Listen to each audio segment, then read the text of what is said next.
Selamat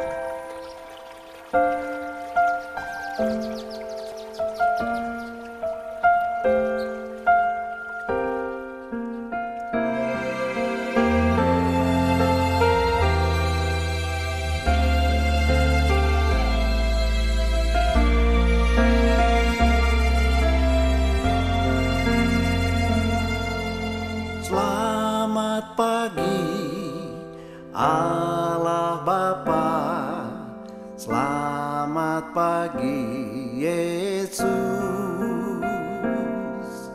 selamat pagi Roh Kudus, selamat pagi Tuhan. Terima kasih buat cintamu membangunkan aku. Hari baru kau berikan, terima kasih Tuhan. Saat ku terjaga, malam telah berlalu, hari baru menjelma, fajar hidup mereka. Oh betapa besarnya rahmat-Mu ya Tuhanku, selalu baru setiap pagi. Indahnya burung berkicau bernyanyi, memuji Allah Sang Pemberi. Hatiku bersyukur, jiwaku memuji Yesusku, semua karena kasih-Mu.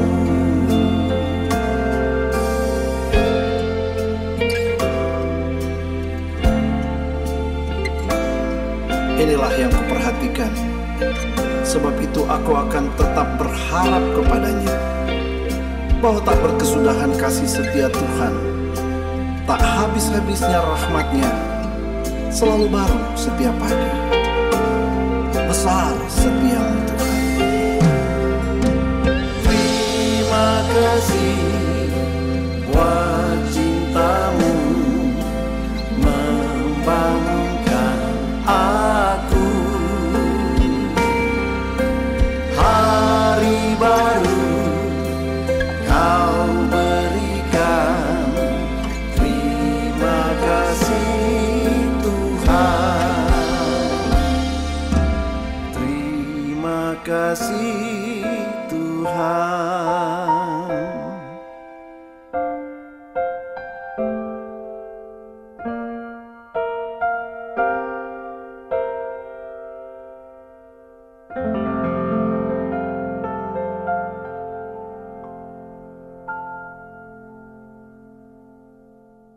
Shalom untuk semua yang ada di live YouTube, yang ada mengikuti bersama-sama kita di di Zoom ini. Kami bersyukur kita memasuki hari yang baru lagi. Saudara, hari Minggu ini berapa banyak yang ingin sukses? Coba lambaikan tangan saudara. Ingin sukses, yang ingin supaya apapun yang kita sudah harapkan di tahun 2021, berapa banyak ingin Tuhan wujudkan itu di minggu ini? Lambaikan tangan saudara. Haleluya, haleluya. Saudara, Tuhan juga mau kita sukses. Bahkan setiap hari Tuhan mau kita sukses. Dan untuk menjawab doa-doa kita, membuat kita sukses, itu terlalu mudah buat Tuhan. Tapi saudara, ada satu hal yang perlu kita ketahui, bahwa sukses tanpa memahami tujuan Allah dalam hidupmu, itu akan melahirkan ketidakpuasan di tengah-tengah kesuksesan, kekecewaan, dan akan berakhir pada kekosongan dan kehidupan yang tanpa damai sejahtera. Sekali lagi, Tuhan sangat mudah untuk membuat engkau sukses, tetapi sukses tanpa memahami tujuan Allah dalam hidup kita, itu hanya akan melahirkan ketidakpuasan. Makanya kita lihat orang-orang yang sudah sukses tetap tidak punya kepuasan. Nah, kenapa? Karena tujuan sukses mereka itu itu mereka belum memahami apa tujuan Allah untuk membuat mereka sukses. Penuh dengan kekecewaan, kekosongan, dan tanpa kedamaian. Nah, saudara, hari ini mari kita melihat, kita belajar terlebih dahulu. Apa sih menjadi misi, visi, dan tujuan Allah menciptakan manusia? Nah, kalau kita lihat di Kejadian pasal yang pertama ayat 26, itu jelas di sana visi Allah menciptakan manusia itu adalah menjadi segambar dan serupa dengan dirinya sendiri. Kenapa? Karena dia ingin untuk punya teman persekutuan, dan dia hanya bisa bersekutu dengan ciptaannya yang namanya manusia. Dia tidak mungkin bersekutu dengan binatang, dengan pohon, tanaman, tidak. Dia ciptakan kita, satu visi Allah adalah supaya kita menjadi makhluk yang bisa bersekutu intim dengan dia. Nah, itu visinya. Tujuannya apa? Tujuannya jelas. Dikatakan selanjutnya, supaya mereka berkuasa atas ikan-ikan di laut, dan atas burung-burung di udara, atas ternak, dan atas seluruh bumi, dan atas segala binatang melata yang merayap di bumi. Itu tujuannya, supaya kita punya kuasa, kita bisa menaklukkan segala sesuatu. Nah, sekali lagi, visi Allah adalah membuat kita segambar serupa dengan Dia, supaya Dia bisa bersekutu dengan kita, dan tujuannya adalah supaya kita berkuasa. Nah, untuk berkuasa itu, lalu Tuhan kemudian memperlengkapi manusia dengan kuasanya, yang pertama, tapi yang kedua dengan berkat yang menyertai. Untuk tujuan itulah ayat 28 dikatakan Allah memberkati mereka, garis bawahi kata mereka, dan berfirman kepada mereka. Mereka ini artinya siapa? Adam atau Adam dan Hawa? Adam dan Hawa. Nah, ini Kejadian 1 ayat 28. Hawa muncul kapan? Hawa muncul di pasal yang kedua. Nah, seringkali kita kalau membaca Alkitab, kita tidak semua tulisan itu kita harus melihat secara sequential, secara berurut. Nah, ayat ini tentu menunjukkan bahwa Tuhan sampaikan ini setelah Hawa diciptakan, ya. Jadi Hawa diciptakan di ayat yang kedua, bukan berarti kemudian ini hanya buat Adam. Ingat mereka. Nah, lalu firman Tuhan kepada mereka, beranak cuculah dan bertambah banyaklah. Kalau ini hanya untuk Adam, beranak cucu sama siapa? Sebab itu mari kita pahami ini dulu. Ini dasar yang sangat penting. Beranak cuculah dan bertambah banyaklah, penuhilah bumi dan taklukkanlah itu. Di sini otoritas diberikan. Berkuasalah atas ikan-ikan di laut dan burung-burung di udara dan segala binatang yang merayap di bumi. Artinya apa? Sukses. Amin. Sukses. Nah, saudara, jadi visi dan tujuan Allah itu di ayat 28 ini ditujukan bukan hanya buat Adam dan Hawa, bahkan untuk seluruh keturunan mereka yang akhirnya menjadi umat manusia, di mana saudara dan saya ada. Nah, tetapi Alkitab berkata bagaimana tujuan Allah itu akhirnya rusak ketika iblis berhasil membelokkan fokus pandangan manusia itu dari visi Allah kepada visinya iblis. Bicara tentang visi, bicara tentang mata, apa yang kita lihat, ya. Nah, bagaimana iblis bisa membelokkan itu? Perhatikan di sini, melalui indera jasmani kita. Kejadian 3 ayat 26 berkata begini, perempuan itu melihat mulai dari mata bahwa pohon itu baik untuk dimakan, padahal dia tahu tidak boleh dimakan, jamah pun jangan, dan sedap kelihatannya. Lagi pula pohon itu menarik hati karena memberi pengertian. Lalu ia mengambil dari buahnya dan dimakannya, dan diberikannya juga kepada suaminya yang bersama-sama dengan dia. Jadi peristiwa itu terjadi di Taman Eden, bukan Adam nggak lihat. Adam ada di situ. Yang ambil memang Hawa, habis dia makan dia kasih ke Adam yang ada di sampingnya. Seringkali kita berpikir karena Hawa jalan sendiri, jadi Adam tidak tegur. Enggak, mereka akhirnya sepakat dengan keputusan melanggar apa yang Tuhan bilang jangan. Nah, ini dia, kita perlu perhatikan baik-baik, ya. Nah, diberikan kepada suaminya bersama-sama dengan dia, dan suaminya pun memakannya. Nah, hari ini saya mau beritahu saudara, mengingatkan firman Tuhan, mengingatkan kita semuanya, bahwa Tuhan yang berjalan di depan kita menunjukkan jalan kita. Tetapi kita juga diperhadapkan dengan pilihan. Mata kita mau tertuju kepada Tuhan, kepada Immanuel yang menyertai kita, atau mau kelayapan ke kiri ke kanan. Hati-hati dengan mata. Semuanya dimulai dari mata. Semuanya dimulai dari visi kita, apa yang kita lihat. Mata melihatnya baik. Wah, begitu dia lihat, wah baik, dosa ini baik nih. Selanjutnya apa? Dagingnya mulai meresponi. Sedap kelihatannya, katanya. Lalu setelah mata melihat dan kemudian dagingnya mulai meresponi sedap rasanya, dari mata turun ke hati. Hati langsung bilang menarik deh, menarik hati katanya.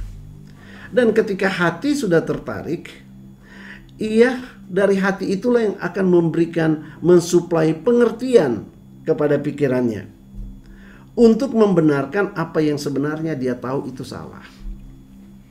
Dari sanalah muncul semua ide atau gagasan dan strategi bagaimana mewujudkan itu. Bagaimana mewujudkan keinginan daging. Nah, saudara, lalu kemudian muncullah tindakan. Diulurkan tangannya, padahal Tuhan bilang dijamah pun jangan. Diulurkan tangan, diambil, lalu dinikmati. Nah, sejak saat itulah rusak seluruh rencana Tuhan, blueprint Allah untuk manusia, hancur saat itu. Saudara, pertanyaannya, siapa yang merusaknya? Seringkali kita kambing hitamkan ular yang merusak. Atau kita bilang juga, oh itu buah itu yang merusak. Bukan. Yang merusak itu adalah mereka sendiri, Adam dan Hawa sendiri. Kenapa? Karena mereka memilih untuk menyelaraskan mata mereka, hati mereka, dan pikiran mereka, serta tindakan mereka ke arah yang bertentangan dengan visi dan tujuan Allah. Oke? Nah, sebab itu kita boleh sukses, tapi kalau kita tidak memahami tujuan Allah, sukses itu akan terus membuat kita itu terus kosong, ya, terus hampa dan sebagainya. Oke. Tapi ada kabar baik hari ini. Kabar baiknya adalah sejak peristiwa di Taman Eden itu, Tuhan mulai melakukan sesuatu. Sejak saat itu saya percaya seluruh aktivitas dan jantung surga itu ditujukan untuk memulihkan kembali hubungan gambar dan rupa manusia itu kembali kepada apa yang sebenarnya Tuhan mau. Nah, saudara, dan itu berlangsung ribuan tahun sampai pada saat Dia sendiri melangkah turun dari sorga. Dia mencari kita yang terhilang di dalam dosa. Dia ambil dosa kita, Dia pikul dosa kita, Dia salibkan dosa kita. Saudara, di atas kayu salib, dan akhirnya Dia mati, Dia dikuburkan, lalu bangkit pada hari yang ketiga. Saudara, lalu Dia kembali naik ke sorga. Semua peristiwa ini, saudara perhatikan baik-baik, semua itu menunjukkan dia lakukan untuk apa? Menunjukkan jalan kita untuk bisa kembali kepada Bapa, kembali kepada blueprint Allah, untuk mengajarkan kepada kita kebenaran yang sesungguhnya, dan untuk menyediakan hidup yang kekal buat kita. Itu sebabnya Yesus berkata begini, "Akulah jalan, kebenaran, dan hidup. Tidak seorang pun sampai kepada Bapa kecuali melalui aku." Kita harus mengerti Tuhan mau membuat kita sukses itu gampang. Tetapi supaya sukses kita itu bisa menuntun kita kembali kepada blueprint Bapa. Nah, saudara, maka saudara perhatikan ini baik-baik. Kalau engkau mau dipercepat kesuksesanmu, mari perhatikan ini dan izinkan Roh Kudus terus menuntun kita lebih cepat, lebih baik. Nah, saudara, sejak saat itu, maka saudara, kalau kita perhatikan setiap halaman dalam Alkitab yang Dia berikan buat kita, setiap hari seperti hari ini yang Dia berikan buat kita hidupi, dan setiap situasi yang Dia izinkan terjadi dan kita alami dalam hidup ini, setiap situasi, semuanya tujuannya sama, yaitu memulihkan apa yang sudah rusak di Taman Eden, agar kita manusia bisa kembali bersekutu dengan Dia. Pertanyaan besarnya adalah, Apa tujuan hidupmu? Engkau pengen sukses, pengen berhasil, pengen pengharapanmu dijawab oleh Tuhan? Tujuannya untuk apa? Kita minta berkat, kita minta kesehatan, kita minta kebahagiaan, kita minta jodoh, kita minta sukses. Tujuannya untuk apa? Saudara, sangat mudah buat Tuhan memberi apa yang kau harapkan dan membuat engkau sukses. Tetapi perhatikan baik-baik. Kita harus memahami bahwa salah satu tujuan Allah membuat kita sukses adalah agar kita juga bisa ikut mensukseskan tujuan Allah di dalam diri kita. Saya ulangin. Kita harus memahami bahwa tujuan Allah, salah satu tujuan Allah membuat Anda sukses adalah agar Anda dapat mensukseskan tujuan Allah dalam hidupmu. Apa itu? Supaya kita bisa kembali hidup dalam persekutuan dengan Dia. Jikalau fokus kita tidak terkoneksi dengan tujuan Allah ini, jika engkau hanya berfokus kepada tujuan dagingmu sendiri, maka engkau sedang merusak tujuan Allah untuk membawamu kepada kepenuhan kesuksesanmu. Mungkin engkau sukses baru sebagian, tapi Tuhan mau ingatkan kita, itu belum kepenuhannya. Sebab itu segeralah kita koneksikan tujuan sukses kita, tujuan hidup kita dengan tujuan Allah. Tuhan berkata kepada Musa begini, Keluaran 25 ayat 8. Suruhlah mereka membuat tempat kudus bagiku, dan aku akan tinggal di antara mereka. Suruhlah mereka membuat tempat kudus bagiku. Ini merupakan prasyarat supaya Tuhan tinggal di tengah-tengah kita. Tahukah saudara, hidup kudus itu artinya menyediakan tempat kudus bagi Tuhan. Pertama di dalam kehidupan kita, kita hidup kudus. Tapi yang kedua, kekudusan juga dalam rumah tangga. Rumah tangga kita haruslah rumah tangga yang kudus supaya Allah berkenan untuk tinggal di dalamnya. Apalagi bisnismu, hadirkan tempat kudus bagi Tuhan di tengah-tengah bisnismu, supaya bisnismu itu kudus dan Allah ada di situ. Immanuel ada di tengah-tengah bisnismu. Terlalu gampang dia untuk membuat bisnismu berhasil.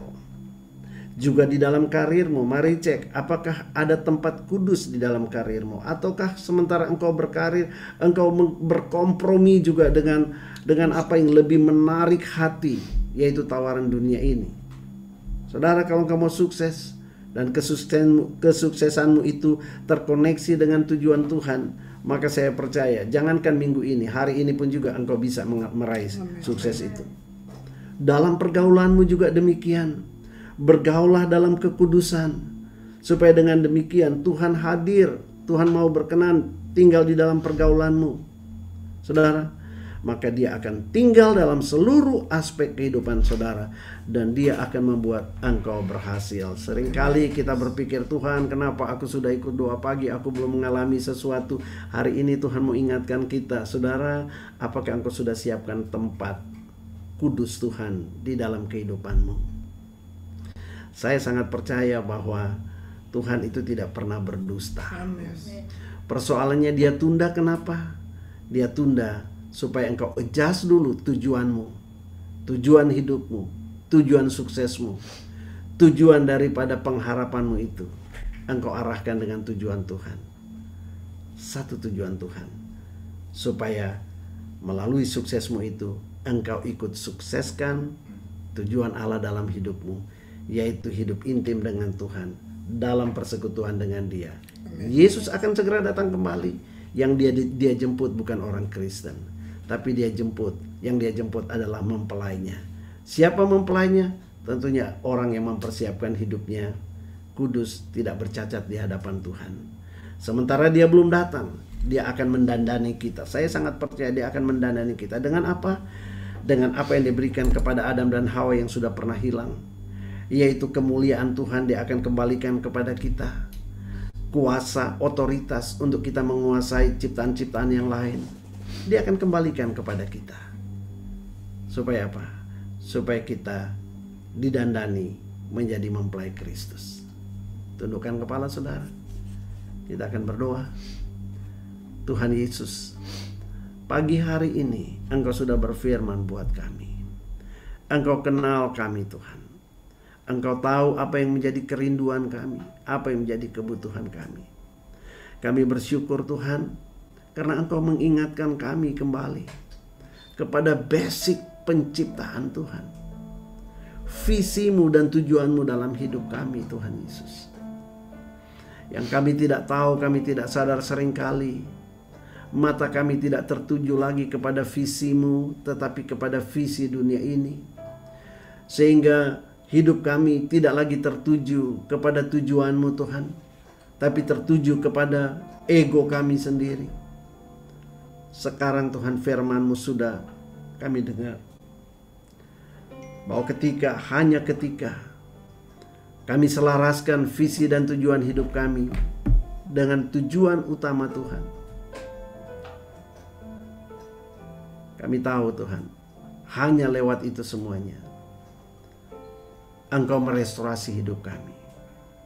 Engkau mengembalikan apa yang hilang di Taman Eden buat kami Tuhan. Makasih Tuhan Yesus, terima kasih. Saudara, sebelum berdoa buat yang lain, saya mau berdoa secara khusus buat setiap saudara yang mau bilang begini. Tuhan, aku mau serahkan seluruh hidupku. Aku mau serahkan pekerjaanku, aku mau serahkan bisnisku, pergaulanku, rumah tanggaku. Untuk hari ini disucikan kembali oleh Tuhan. Diarahkan kembali kepada arah dan tujuanmu Tuhan. Kalau Engkau mau berkata demikian, maka dalam nama Yesus Engkau bersiap-siap. Kalau Engkau sungguh murni dan tulus, Engkau mau bilang, aku mau kuduskan semuanya itu. Aku mau minta Roh Kudus menguduskan. Kalau Engkau sungguh lakukan itu dengan tulus dan dengan pengertian yang benar, maka dalam nama Yesus saya mau beritahu saudara, bersiaplah. Hari ini Tuhan akan memulai menambahkan dari hari ke hari, sukses demi sukses, sukses demi sukses, karena Dia pasti membela firman-Nya. Berapa banyak di antara saudara yang mau berkata, ini aku Tuhan. Aku menserahkan seluruh hidupku, bisnisku, rumah tanggaku, pergaulanku. Aku minta Tuhan Engkau kuduskan. Kalau Engkau itu orangnya, angkat tangan di hadapan Tuhan. Syama karalaba seke pdb shanda. Kurahana makaralaba shanda makaralaba. Ina makaralaba shanda makaralaba. Seke pede makaralaba shanda. Oh Roh Kudus, Roh Kudus, Roh Kudus, Roh Kudus. Sucikan dan kuduskan Tuhan. Sucikan dan kuduskan Tuhan, mulai dari mata kami, hati kami, pikiran kami, supaya mata, pikiran, dan hati kami tertuju kepada tujuan-Mu Tuhan. Apa yang Engkau lihat untuk kami di masa depan, kami boleh melihatnya. Dan kami akan menyelaraskan Tuhan mata kami, hati kami, pikiran kami kepada tujuan-Mu Tuhan Yesus. Kami tahu Engkau akan segera datang kembali dan tidak seorang pun yang boleh memandang wajah-Mu tanpa kekudusan. Ibrani berkata demikian. Sebab itu ini doa kami kepadamu. Sucikan dan kuduskan hati ini. Sucikan dan kuduskan hati kami, supaya setiap hari kami layak menghadap hadirat-Mu. Tubuh, jiwa, dan rohku kami serahkan kepadamu. Sucikan dan kuduskan hati ini, untuk layak menghadap hadirat-Mu. Tubuh, jiwa, rohku ku serahkan padamu. Ku menyembah-Mu. Sucikan dan kuduskan, dan kuduskan hati ini, untuk layak menghadap hadirat-Mu. Tubuh, jiwa, rohku ku serahkan padamu. Ku menyembah-Mu. Tinggikan tinggikan namamu, tinggikan namamu ya Tuhan. Mulialah namamu ya Tuhan. Tiada lain seperti Engkau ya Allahku, besar kuasa-Mu. Tiada lain seperti Engkau ya Allahku, besar kuasa-Mu. Tuhan, bersihkan kiranya hidup kami pagi hari ini Tuhan. Layakkan kami untuk sepanjang hari ini ya Bapa, hidup dekat dengan Engkau. Ketika kami akan masuk dalam perjamuan kudus, biarlah kami menghampirinya dengan hati yang kudus, hati yang suci, hati yang rela, hati yang sungguh-sungguh berserah kepadamu Tuhan. Supaya dengan demikian, setiap kali kami makan dan minum tubuh dan darah Kristus, kami mendapatkan kembali otoritas Taman Eden itu. Kami menerima kembali kuasa dan segala janji Tuhan yang terkandung di dalam tubuh dan darah Kristus. Itu boleh menjadi bagian kami. Terima kasih Bapa yang baik. Terima kasih. Biarlah damai sejahtera Kristus yang melampaui segala akal hari ini memenuhi kami semuanya. Dan hari ini akan menjadi hari sukacita, hari penuh senyuman buat kami. Dalam nama Tuhan Yesus, dalam nama Tuhan Yesus yang diberkati Tuhan, sama-sama katakan amin, amin, amin. Haleluya, selamat diberkati, selamat beraktivitas.